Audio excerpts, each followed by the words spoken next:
Modern economy, तो fathers of modern economy Adam Smith को कहा जाता है। प्रिंसिपल ऑफ इकोनॉमी मार्शल को कहा जाता है।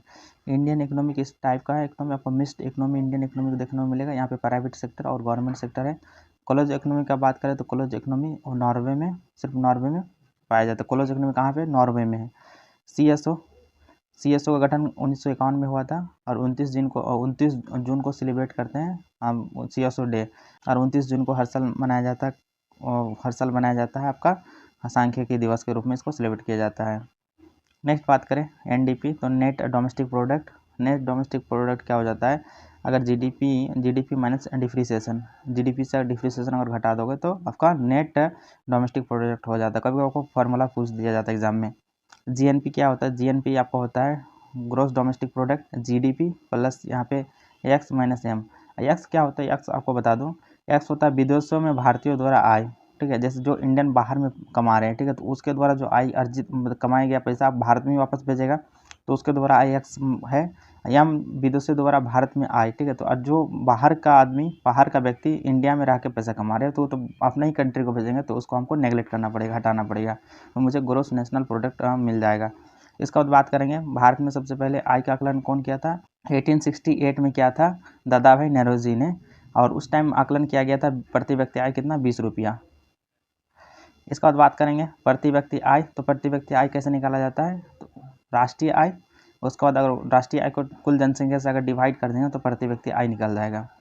आर्टिकल 110 क्या कहता है? आर्टिकल 110 में मनी बिल के बारे में जिक्र है, और मनी बिल के बारे में जिक्र है। अगर मनी बिल आपका मनी बिल है या नहीं है तो निर्णय कौन करता है? ठीक है, तो लोकसभा का अध्यक्ष करता है मनी बिल।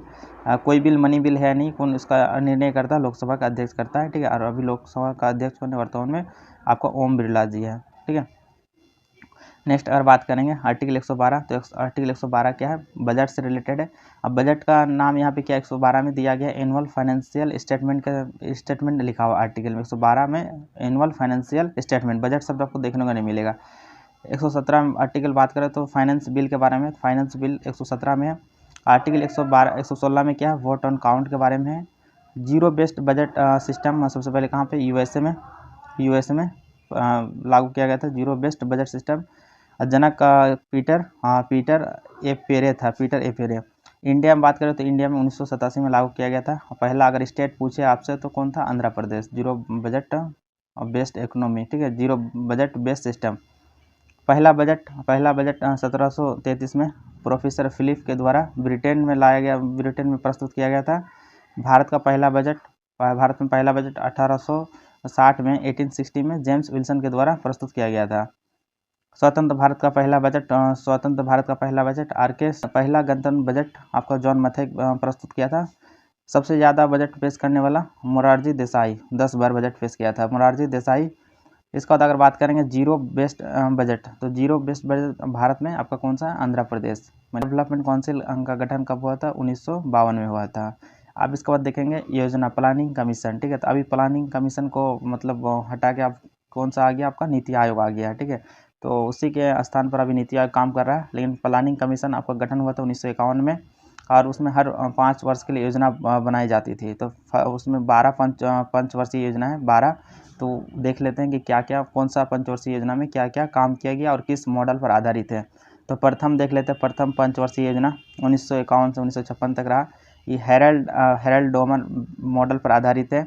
इसमें प्राथमिकता दिया गया था आपका एग्रीकल्चर डेवलपमेंट को, और इसमें जो काम हुआ था आपका भाखड़ा नंगल, हीराकुंड और दामोदर घाटी परियोजना का काम हुआ था, इसमें देखने को मिला था।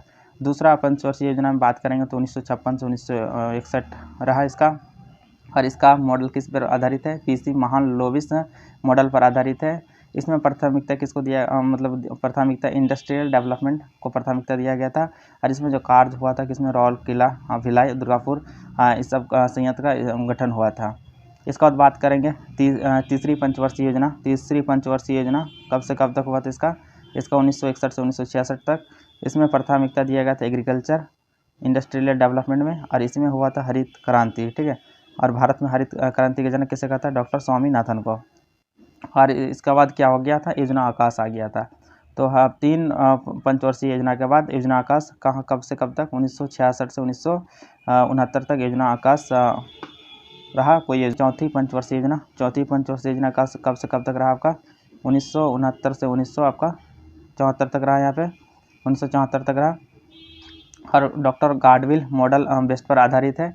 इसमें प्राथमिकता क्या दिया गया था, स्थिरता के साथ आत्मनिर्भरता, कृषि तथा सिंचाई। और इसी टाइम 14 बैंकों का राष्ट्रीयकरण हुआ था और इसरो का भी गठन हुआ था। इसरो गठन कब हुआ था, 15 अगस्त 1969 को गठन हुआ था। इसरो का वर्तमान में चेयरमैन कौन है, अध्यक्ष कौन है आपके इसरो का वर्तमान में, आपका सोमनाथ है, के सोमनाथ आपके वर्तमान में इसरो का अध्यक्ष है। नेक्स्ट अगर बात करेंगे तो इसके बाद 1974 से 1978 में मतलब 5वां पंचवर्षीय योजना का कार्यकाल रहा। इसमें प्राथमिकता किसको दिया था, गरीबी उन्मूलन, गरीबी हटाओ का नारा दिया गया था। कब, कौन सा पंचवर्षीय योजना में, आपका 5वीं पंचवर्षीय योजना में गरीबी हटाओ का नारा दिया गया था। योजना लाया गया था जनता पार्टी द्वारा 1978 में। तो आपसे क्वेश्चन पूछा जाता है कि रोलिंग प्लान किसके द्वारा लाया गया था, जनता पार्टी द्वारा 1978 में। इसके बाद फिर आपका योजना आकाश रहा, योजना आकाश 1979 से 1980 योजना आकाश रहा। इसके बाद फिर छठी पंचवर्षीय योजना, छठी पंचवर्षीय योजना का कार्यकाल रहा आपको 1980 से 1985। इसमें प्राथमिकता दिया गया था गरीबी निवारण, आर्थिक विकास, आधुनिकीकरण एवं आत्मनिर्भरता। और इसमें कार्य के बारे में बात करेंगे तो TRCM का गठन, IRDP का गठन और NREP का गठन हुआ था। इसके बाद 7वीं पंचवर्षीय योजना, 7वीं पंचवर्षीय 1985 से 1990 जॉन डब्ल्यू मिलर आधारित है, जॉन डब्ल्यू मिलर बेस्ट आधारित योजना है। इस क्वेश्चन इससे पूछा जाता है कि मतलब किस बेस्ट पर आधारित है, तो जॉन डब्ल्यू मिलर, ठीक है। तो ये आपके लिए इंपॉर्टेंट हो जाता है। तो 7वीं पंचवर्षीय योजना, इसमें प्राथमिकता दिया गया था रोजगार शिक्षा, जन स्वास्थ्य। और इसमें कार्य जो किया गया था गरीबी के माफ़ किया गया था लकड़वाल समिति के द्वारा। तो कभी कभी एग्जाम पूछता है कि लकड़वाल समिति किससे रिलेटेड है, तो गरीबी के मापन किया गया था। और इसी टाइम जवाहर योजना स्टार्ट किया गया था। 1990 से 1992 में क्या योजना आकाश रहा था, 1990 से 1992 में 2 साल का योजना आकाश रहा था। इसके बाद 8वीं पंचवर्षीय योजना, 8वीं पंचवर्षीय योजना 1992 से 1997। इसमें कार्य जो किया गया था LPG लिबरेशन, प्राइवेटाइजेशन और ग्लोबलाइजेशन किया गया था, ठीक है। उस टाइम वित्त मंत्री कौन थे, मनमोहन सिंह। पूछता कभी कभी LPG की शुरुआत किसने किया था, डॉक्टर मनमोहन सिंह ने। ओके, उसके बाद बात करेंगे 1997 में, तो 1997 से 2002 इस टाइम 9वीं पंचवर्षीय योजना का कार्यकाल रहा। इसमें मानव विकास के साथ साथ न्यायपूर्ण वितरण का बात कहा गया है इसमें, ठीक है। उसके बाद 10वीं पंचवर्षीय योजना, 10वीं पंचवर्षीय योजना 2002 से 2007 तक रहा। गरीबी और बेरोजगारी समाप्त करना इसका लक्ष्य था, गरीबी और बेरोजगारी समाप्त करना इसका लक्ष्य था। 11वीं पंचवर्षीय योजना 2007 से 2012 कार्यकाल रहा इसका। तीव्रतम एवं समावेशी, तो अभी कभी कभी क्वेश्चन पूछा जाता है तीव्रतम एवं समावेशी कौन सी पंचवर्षीय योजना में इसका प्राथमिकता था, तो किसमें था आपको 11वीं पंचवर्षीय योजना में। इसके बाद अगर बात करें तो 12वीं पंचवर्षीय योजना, तो 12वीं पंचवर्षीय योजना में क्या हुआ आपका 2012 से 2017, इसमें रैपिड ग्रोथ के बारे में बात कहा गया। इसके बाद फिर आपका क्या योजना प्लानिंग कमीशन को ख़त्म करके अभी नीति आयोग का गठन हुआ, ठीक है। तो नीति आयोग का फुल फॉर्म कभी कभी पूछ दिया जाता है आपसे। तो नीति आयोग का गठन कब हुआ, तो 1 जनवरी 2015 को, ठीक है। 1 जनवरी 2015 से नीति आयोग अभी चल रहा है 2015 से। नीति आयोग का फुल फॉर्म क्या होता है, national institute for transforming India. NITI Aayog का अध्यक्ष का बात करें तो प्रधानमंत्री होता है। और अब तो संचित निधि, ठीक है। तो आर्टिकल 266 किससे रिलेटेड है, संचित निधि से रिलेटेड है। आइए नेक्स्ट देखते हैं इसके बाद फसलें के बारे में देखेंगे। तो यहाँ से एक क्वेश्चन आपको देखने को मिलेगा, ठीक है। मतलब हर शिफ्ट में एक क्वेश्चन आपको देखने को मिलेगा।